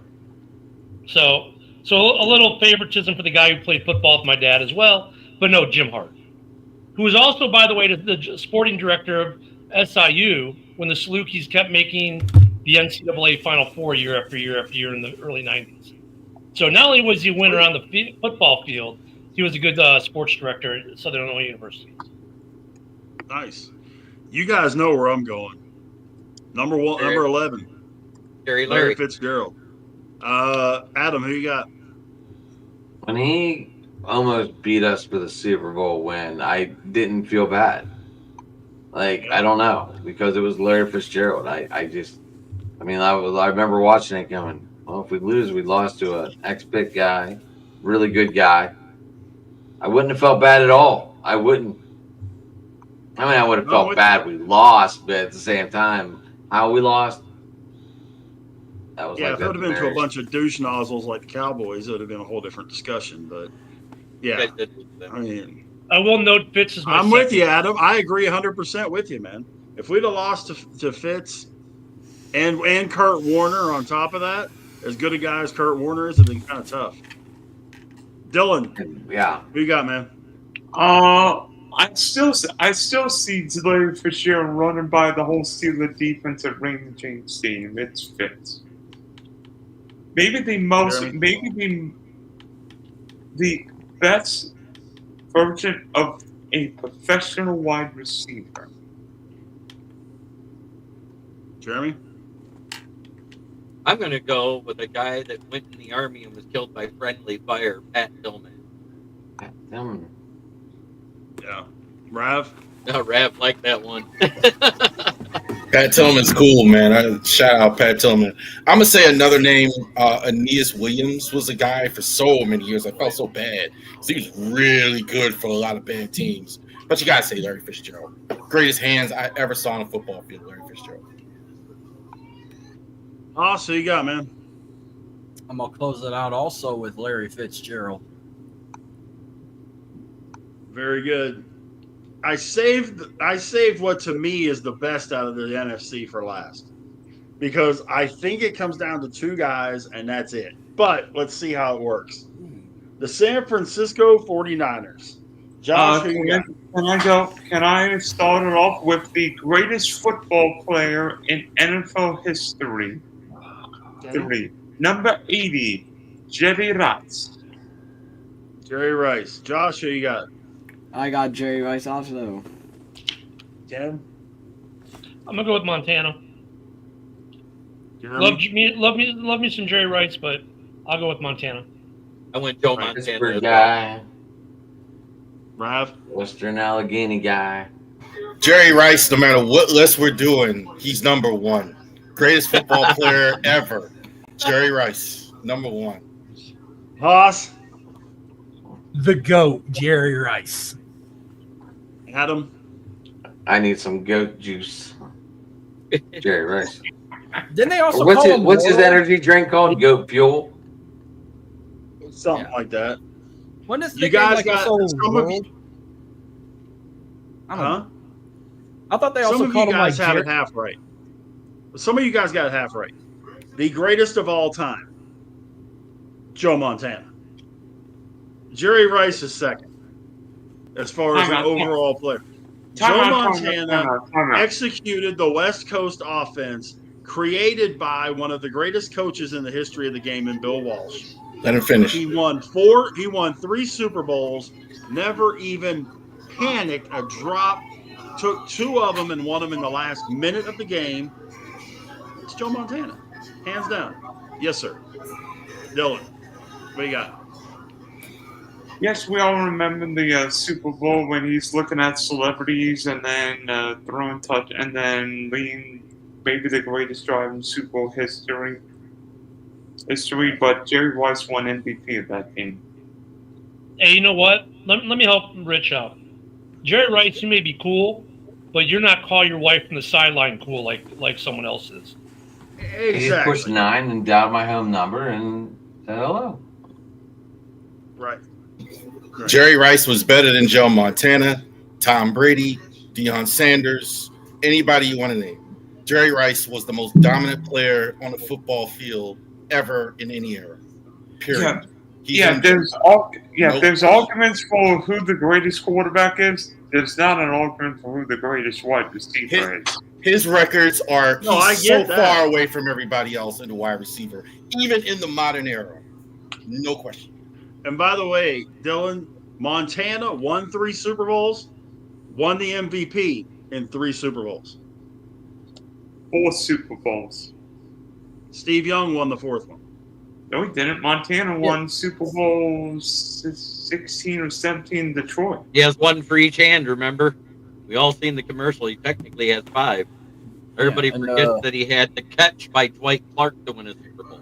Young got the 5th one NFC, they got. That was the NFC Championship. That was the NFC Championship. Well, however many He won 16. He won 16, 19, and 24. Or I'm 23. sorry. And then however many 24 was Steve Young. However many Steve Young. However many Steve Young had. No, Montana won Super Bowl 24 because that's when they dismantled the Broncos in New Orleans. That's right. That's right. Yeah, I was right on that. Well, however many Steve Young got, he only won 1 as a starter. The rest he was a backup. Yep. Well, yeah, he won 1 with the Niners, and remember at the end of the game, he had them walk over and take the big monkey off his back because everybody was giving him all kinds of crap because he couldn't get the job finished and that kind of deal because they lost to the Cowboys in the NFC Championship when the Cowboys were on that little run. 2 years in a row. Yeah, and then they beat up the Chargers when they should have been playing the Steelers if Neil O'Donnell was worth anything. That wasn't Neil O'Donnell. That was our defense fault. Neil O'Donnell had Eric Green wide ass open in the end zone and couldn't. Matter. We shouldn't have got beat. We shouldn't have got beat on a deep ball with no timeline. Neil O'Donnell got Larry Brown a lot of money. The last play of the game, yes, you've got a guy as big as the scoreboard standing in the end zone. That doesn't matter. Open. Doesn't matter. And you can't hit him. The defense. It's like a major league defense let go a deep ball with very little time left. I get that, but championship quarterbacks come back from that. See Joe Montana. See Ben Roethlisberger. You have Fitzgerald made that huge touchdown play. Ben brings him right back down the field and hits Santonio Holmes on what's probably the greatest catch in Super Bowl history. Great quarterbacks do that stuff, which is why Neil O'Donnell is not in any way, shape, or form a great quarterback. Rich, we talk to Cowboy fans, we might get a different story. Well, that's true because if we talk to Larry Brown, he's his best friend. Got him paid. Larry Brown, he made Larry Brown $40 million. I mean, shoot. Go ahead, Jerp. I'm about to I was agreeing, Neil O'Donnell got Larry Brown paid so much it wasn't funny. Yep. Oh, believe me, us in Pittsburgh know that for sure. Larry Brown and James Washington made more money off of interceptions from Neil O'Donnell than they would have ever made otherwise. Look, there's instances of people who we say are good or great quarterbacks where that's the case. Favre and all his interceptions, his one Super Bowl is only because he had a good backup behind him, a man with 2 rings, Jim McMahon. I mean, you can make cases for quarterbacks, good, bad, or indifferent like that across the board. I mean, look how much money Favre made guys like Urlacher, who intercepted him more than anyone, it seemed. And they're just these guys. I mean, the quarterbacks, when you get the quarterbacks, there's only a few who you can say legit didn't make anyone famous because of their bad play. And sorry, but the number 1 guy in San Francisco is one of those guys. Yeah. Montana didn't he never tried to put the ball where it didn't go. Brett Favre, guys like that had now Montana didn't have Favre's fastball either. But guys like Favre and guys like Rodgers and guys even like Randall Cunningham who had that fastball that they could really rip that thing. Yeah, Elway. They tried forcing it into spots that you've got a hole this big to throw it into, and if you're even a millimeter off, you're done. and a lot of times it didn't work, but a lot of times it did. Also, he had Jerry Rice on his team. He had great receivers. Yeah, John Taylor was a great receiver. I don't think Montana played with T.O. Once he got Rice and Taylor, yes. You're not going to convince me that Freddie Solomon and Dwight Clark were great receivers. No. You're right about that. That's who he won the first Super Bowl with. Look, Montana and Young would be on the top of a lot of these lists of a lot of these teams. So I'm not dissing them at all. But there's no such thing as better than Jerry Rice, as far as I'm concerned. Right. Sure there is. Jeremy, what do you got, man? So I lost it now. It's been too long. He was going to say Megatron's better than Jerry Rice. That's what he was No, going to say. that isn't what I was going to say. One season he was, but not a career. Now, could you put? Okay, here's the way I look at those two guys, because I have Megatron as number 2. If there is anybody that you could have a conversation about that with, it's Megatron. It's still Rice, but the only guy that you could even come close to having that conversation with is Megatron. Because of the 100. It's just like in the NBA. Here, set the record. Yeah, it's just like in the NBA. You know, you've got the guy. There's a pretty decent sized gap between the guy, and we know who the guy is, and number 2. Whoever your number 2 is, whether it's LeBron, Kobe, Kareem, whoever it is, there's a pretty good gap between 1, who is MJ, and 2. Same thing in hockey. I don't care what anybody says about Ovechkin. Gretzky is still the best of all time, and everybody else is playing for second. But other than that last year that Aaron Rodgers had there before he went on to New York and then fell apart, and just a few more plays than Abraham Lincoln was shot in. But he had 105 touchdowns and 5 interceptions for his career in regular season at that point. That's unheard of. Right. Unheard of. You're right, Jeremy. That's absolutely unheard of. Just looked at my list. I had Jerry Rice 1, Larry Fitzgerald 2, T.O., Randy Moss, and Tim Brown. I want to say Tim Brown. I think Tim Brown was very underrated as a receiver. Very good for a long time. I agree with you. I love that you have Tim Brown and T.O.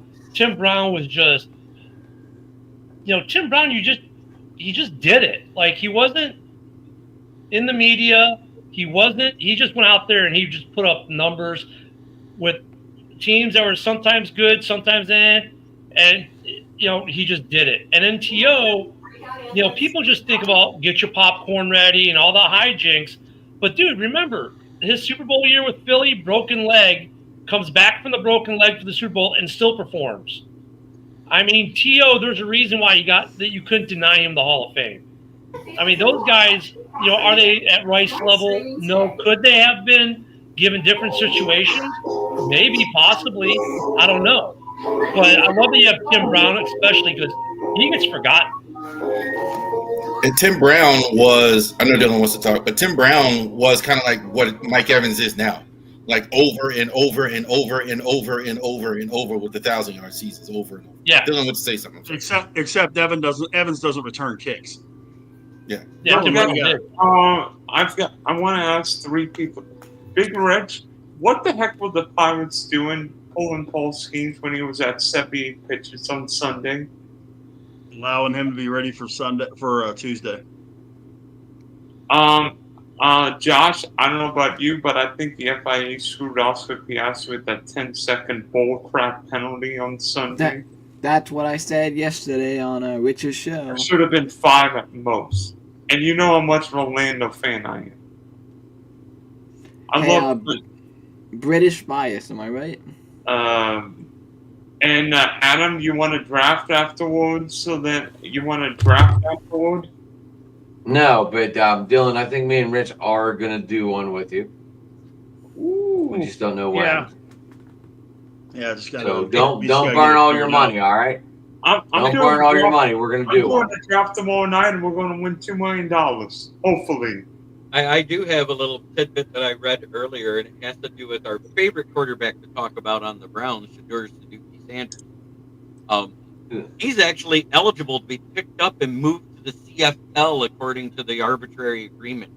He's the first quarterback that was drafted in the NFL this last season that they could do that, which means he would go to the Toronto Argonauts. Wait. How'd this all happen to begin with? It was there's a rule on day 3, the first quarterback taken can be taken by the worst team in the CFL, and the NFL can't do anything to stop it. Can the player? Guys, no. I'm going to head out. Spunky Spectrum Sports Big D podcast. If anybody wants to check out the Big D birthday bash tomorrow night, I'll be on maybe 8:30, 9 o'clock. I got my son's birthday Thursday. Happy birthday, Dylan. Happy How birthday. old are you turning, Josh? What No, not not me? Josh, my other skipper. Oh, never mind. He's going to be 10. Oh, Oh really? Wow. I haven't seen Yeah, remember to him text him all on Thursday, Josh. He never opens my text, so I will. You gonna be 47, Dylan? 33, homie. 33. All right. Forever young. That's me with the 47 there, Rich. You're getting me and him That's all right. confused. I got a few more than that coming in about 3 weeks or 4 weeks. So I got a few more than that. 3 months. 3 months from tomorrow, I turn the big 5-5. Nice. I'll be 54 August 3rd. I'll be But it- 53 in November. In 2 days, Wait a minute. Wait. So I'm only a year off of being the senior citizen of this bunch? yeah, I'm 40. I'll be 40. I'll How's be that? 40. How old will I be? Oh I'll be my! 48. Me and my son are the youngest on this panel. That's Oh crazy. my! I feel like a baby compared to you guys. That's okay. I'm the only one who's You retired. are. anyway, I'm the only one who's fully retired, so there you go. in 2 days, I think Adam looks the youngest outside of Josh. Obviously, I thought Adam was like in his 20, like all the time. It's like, what the hell? How does he know all this stuff from old school? Well, Like, it's shut- something he said, oh yeah, he's like Shut- 40 something. take off the hat. Show him the hat. Show Yeah, him the- that's what he did. He showed me. My, the no, hat. it's He's it's like, a oh, big yeah. flake right now, dude. Like I got totally burned over the weekend. me too. All you But anyway, Sounds like a personal problem to me, Andy- dude. Anyway, in 2 Yeah. days, Smoking Dad turns 76. Damn, happy Very birthday, good. Dad. Happy birthday. Happy birthday. We play the music for you, but we don't have it.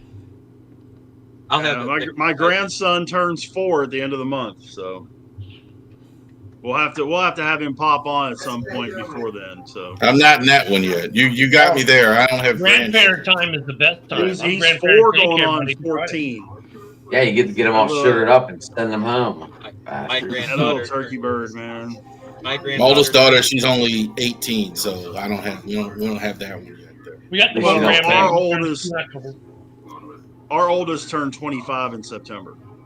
So Oh yeah, I- 26 in September, sorry. My Our oldest granddaughter- turned 26 in September and then 24 for the youngest in August. Does anyone else have their kids' birthdays all on the 10th of the month they were born? But my granddaughter turned 4 in November. Grandkids That seems are like the a. best.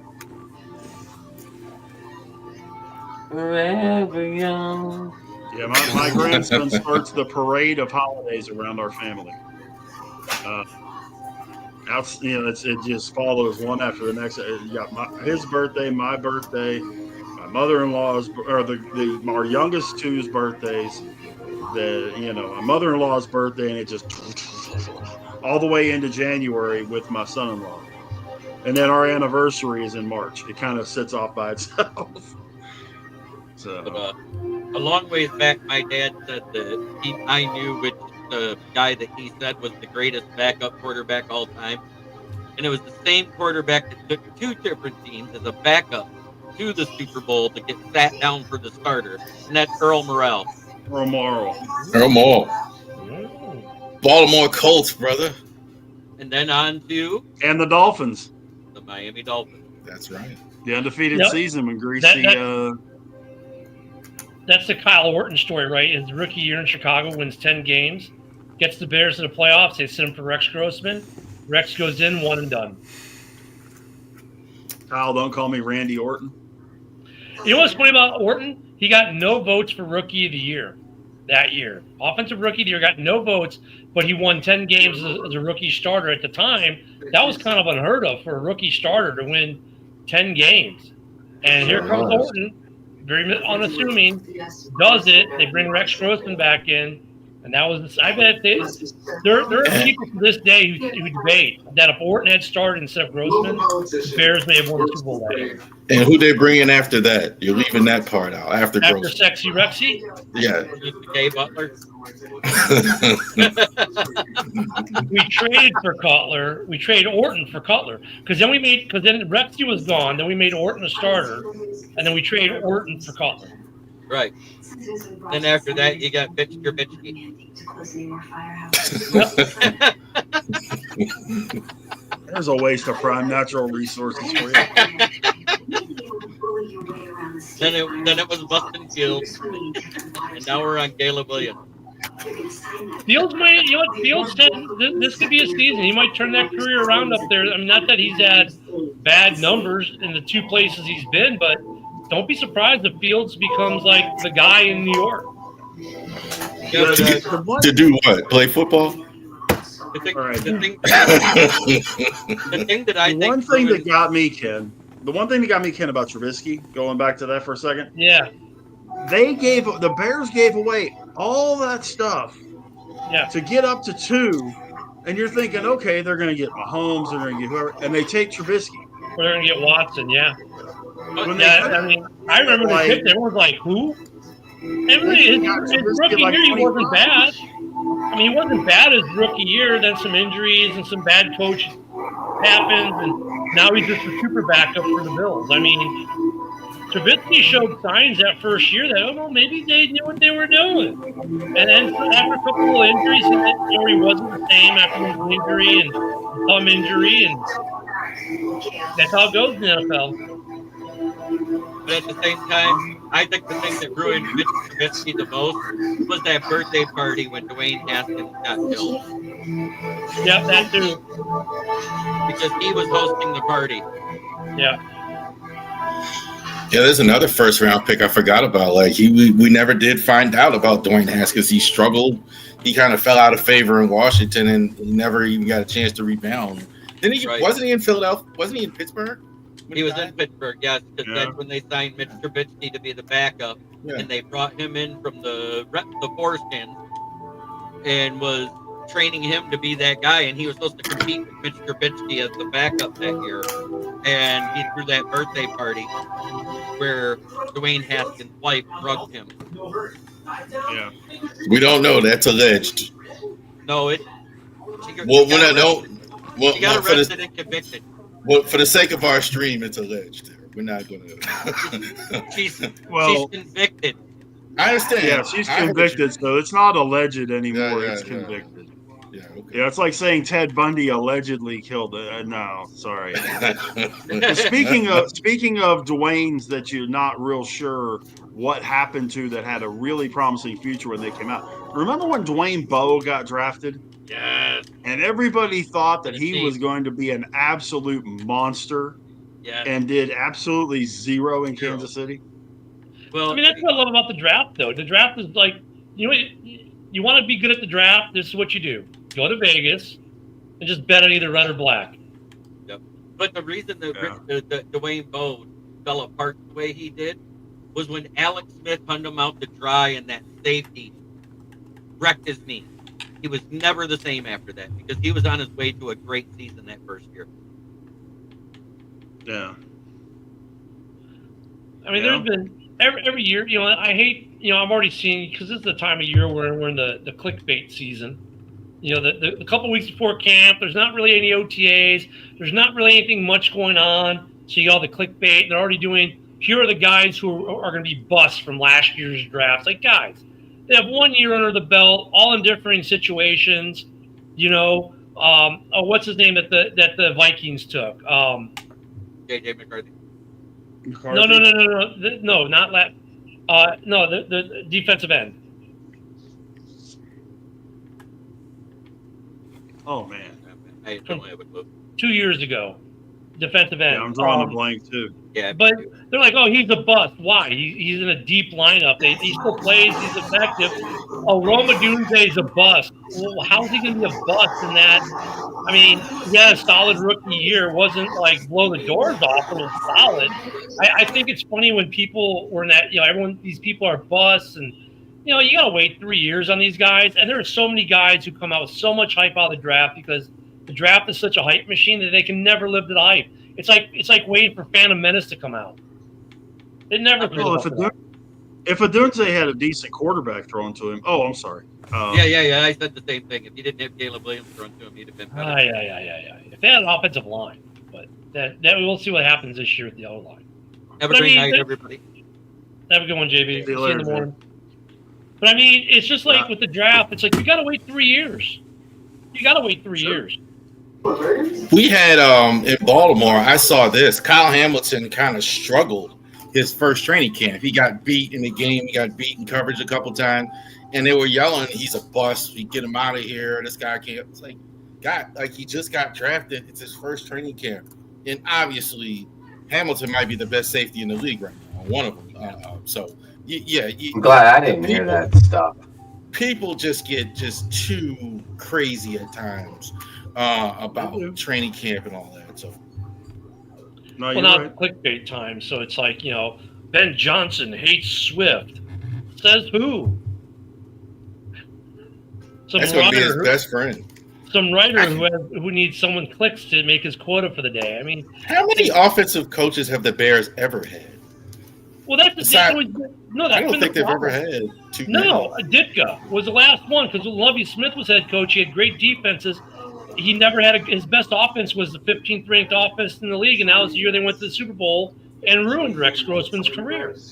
They had Matt Nagy. Nagy, but Nagy, the problem with Nagy was he was good for the 1 year with Trubisky, but then he just thought, well, I can just do the same thing all the time, and everyone had the book on him, and that's why he's back to being an OC.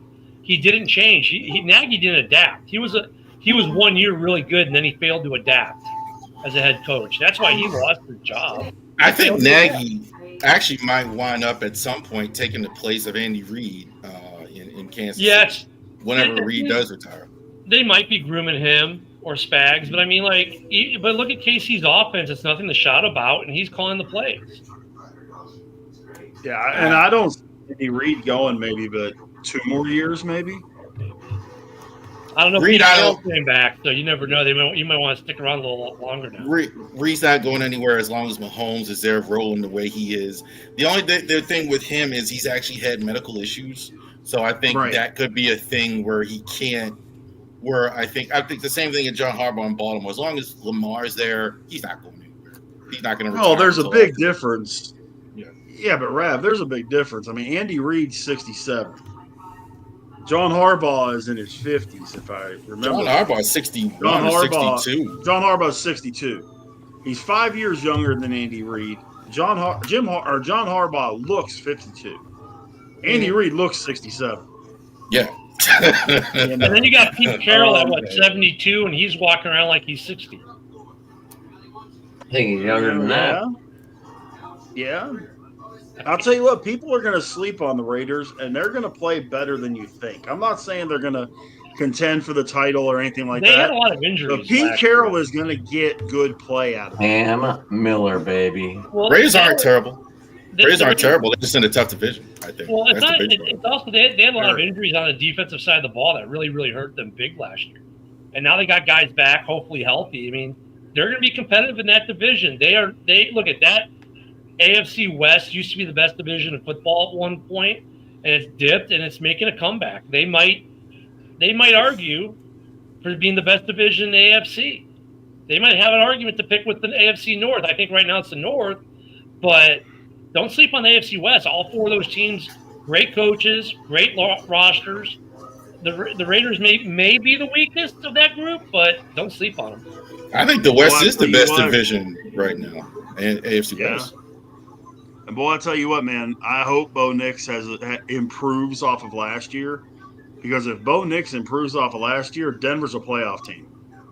Last year's rookie class at quarterback is just insane because all 5 of those guys who are starting, we'll see let's see if it's going to be Penix or not. I guess it is, but It is Penix, you look at Jaden, you look at Caleb, both of those guys. If they take steps forward, it's gonna be fun watching those two go at it every year. Look at the Bears' big problem was like the second worst or worst offensive line in the league. Now they're ranked the 6th best or something. They went from the second least amount spent on the O-line to the 6th most in the offseason. If they corrected that, who knows what kind of year Caleb and Rome and those guys are going to have. But watching that rookie class from last year in general at the quarterback position, what a great rookie class. They got a great quarterback. They got also, too, you talk about Denver, they got Sean Payton there. So you're not worried about that. McCarthy, I'm not a fan of his, but look, he's got everything around him. He's got a good offensive coach. So the Penix is the one I'm the most worried about. Like, I don't think much for Raheem Morris at all as the head coach. The big thing that concerns me about McCarthy is he came out of a run-first collegiate program. And that Minnesota offense is not run first by any stretch. No, and especially when you got receivers like he's got. You're dropping into having Justin Jefferson, Jordan Addison, and TJ Hawkinson, which should be absolute gold for him if he can capitalize. Hawkinson's the guy is going to be his guy because who was his guy when they won the national championship? It was Loveland. Right? I mean, he loves the tight end. So, I mean, now the adjustment's going to be like, okay, you got to put the ball 40 yards downfield because these two guys will get it. But it's like the same thing last year with Darnold. Channel your inner Kyle Orton, manage the game. You don't have to be flashy. Just go out there and play, put the ball where it's supposed to be, and you're going to win 10 games. Yeah. It's true. Well, guys, I got a boogie, man. Adam, you going to be okay shutting this thing down? Yeah, I'm just going to say I got a boogie too, guys. 6 o'clock comes. 6:15 comes early. What's that? Still adjusting to this new schedule, Some of us ain't like Ken down there, just get to sleep in till, Hey, I got to be up every day at 9 to do the morning show at 10. So I got to be up. You just got to throw on a sweatshirt and go downstairs. Oh. No, you have to do that. I just roll out of bed and walk over to the man cave. You kidding? Very nice. So every morning, Ken, you have a show where? Yeah, at Ken the Bear Fan on X, at Ken the Bear Fan on YouTube, on Roku, and Fire TV at the Huddle Sports Network app. Also, if you're on Facebook at Mike the Bear Fan, the Huddle Sports Network on there. We're on Apple, Spotify, and some other voice one I can't remember. Yeah, we got a few places, but X is we're the easiest probably to find me because everyone seems to be on X these days. So every morning, 10 a.m. Central, we talk football.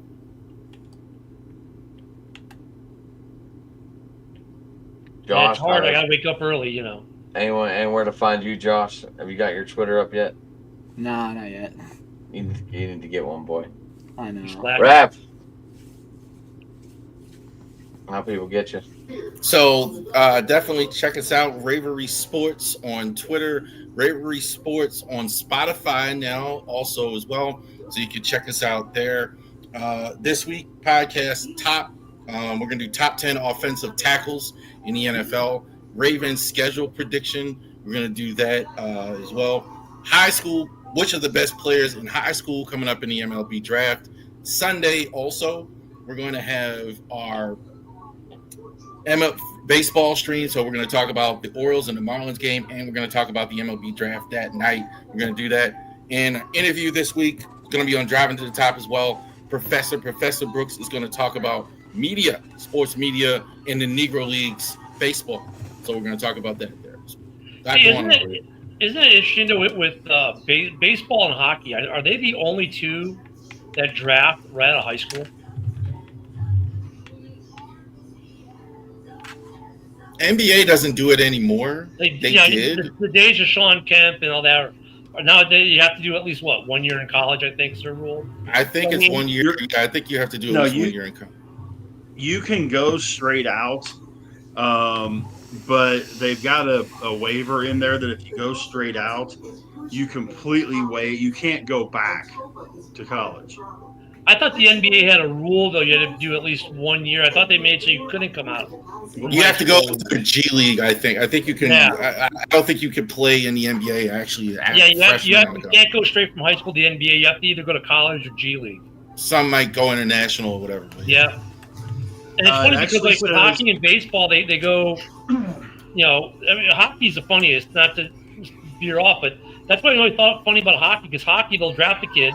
The first round picks 18. The whole first round, they're 18, right? And then they either like maybe the top 3 or 4 might get to the NHL, and the rest go to college or junior hockey. So it's funny, like you get a bunch of guys who get drafted, and then they're like, oh yeah, he's playing for Boston College next year. That was the number 5 pick. Hey, the number 6 pick. Oh yeah, he's playing for Boston College too. I always thought that was kind of funny about the way hockey and baseball draft out of high school, and no one else does. Mm. The NBA rule is players must be 19 years old during the calendar year of the draft, 1 year removed from high school graduation or the expected graduation of their class. Oh, for those who drop out, yeah. So if they drop out at say 17, right, have to be 1 year removed. So in essence, 3 years from that. So go to the G League dropouts. I think that's the next thing too, where guys are going to start getting. If they're paying college, they're going to start paying high school next. That's a whole nother thing. They already do have a high school NIL. A kid that my son runs track with, sponsored by Nike. He was sponsored as a freshman, had an NIL deal as a high school freshman. Crazy. You're kidding me. Nope. That's crazy. He's number 1 as a freshman. He was number 1 in the country at his event, and he got signed by Nike. And as a high school freshman, signed by Nike, and now he's going to. He just transferred from high school here, so he'll be a junior next year. He's going to some high school, I think, in Tennessee. It's kind of like the the high school they have here in Tampa for football. That everyone talks about EIT or whatever the heck that name of that school is.